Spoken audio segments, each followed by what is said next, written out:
அதிகமான எண்ணிக்கையில் மாணவர்கள் வந்து கலந்துட்டாங்க. மொத்தம் 19 கேள்விகள்.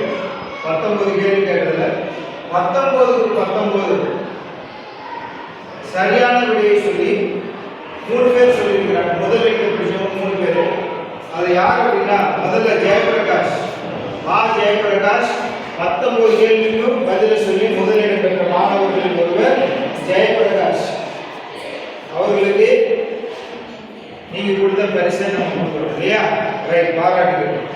அடுத்து திருக்குமரன். திருக்குமரன் தொடர்ந்து 3 போட்டிகளிலும் அவங்களுக்கு பரிசளிக்கிறோம். அடுத்து கோ கிருஷ்ணன் முதல் முறையாக இந்த போட்டியில தான் கலந்துட்டு 19 கேள்விக்கு சரியான விடையை சொல்லி முதலிடம் பிடிச்ச பள்ளி அவருக்கு பாராட்டுகள்.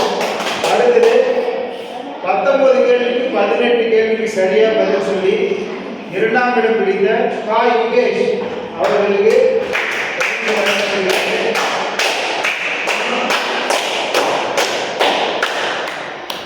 அடுத்தது இந்த ஆண்டு நமது பள்ளியில் சேர்ந்த மணிபிரபா என்ற மாணவன் 19க்கு 18 தக்காளி பூச்சியா நாங்கள் எழுதினோம். அதே மாதிரி இந்த ஆண்டு நமது பள்ளியில் சேர்ந்த நம்ம வகுப்பில் சேர்ந்த பிரவீன் 18 கேள்விக்கு பதில் சொல்லி 2ஆம் இடத்தை பிடிச்சிருக்கான். அவனுக்கும் பாராட்டுகள். 3 பேர் வாங்கினா 2ஆம் பரிசு.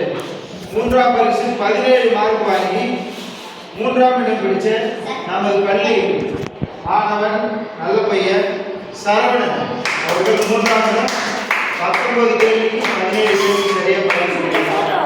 அடுத்தது 19 கேள்விக்கு 13 கேள்விக்கு பதில் சொல்லி 4ஆம் இடம் பிடித்த நமது பள்ளியினுடைய மாணவன், ரொம்ப சுறுசுறுப்பான மாணவன் விக்னேஷ் அவர்களுக்கு 4ஆம் சாதனை பாராட்டுகள். அடுத்தது 19க்கு 10 கேள்விகளுக்கு சரியா பதில் சொல்லி 5ஆம் இடம் பிடித்த முருகானந்தம் இந்த ஆண்டு தான் சேர்ந்திருக்கா. அது 4 நாளாக 1 வாரம் தான் ஆகுது. இந்த போட்டியில் பங்கெடுத்தது பெரிய விஷயம் இல்லையா? அது ஒன்றும் பெரிய விஷயம் இல்லை. இருந்தாலும் ஒரு ஆர்வத்தோடு கலந்துட்டா 10 கேள்விக்கு சரியான பதில் சொல்லி 5ஆம் இடம் பிடிச்சிருக்கா முருகானந்தம் அவர்களுக்கு பாராட்டுகள்.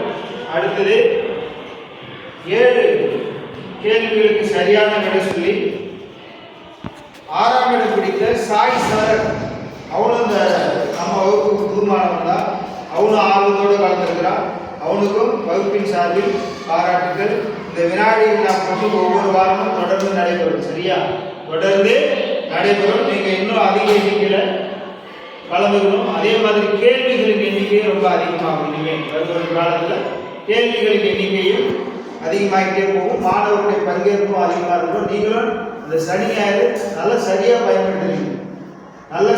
பயன்படுத்திக்கிறார். சனி ஞாயிறு இது படிப்பதற்காகவே முழுமையாக செலவிட்டுக்கிறார். அதேமாதிரி எழுத்து பயிற்சியும் எடுத்துக்கிறாங்க. வீட்டு பாடமும் அழகாக செஞ்சுட்டு வந்திருக்காங்க. எனவே ஆர்வமுடன் பங்கேற்று நமது வகுப்பிற்கு சிறப்பை சேர்க்கும் மாணவர்கள் அனைவருக்கும் வகுப்பின் சார்பில் பாராட்டுகளை தெரிவித்துக் கொள்கிறோம். வாழ்த்துக்கள், பாராட்டுகள்.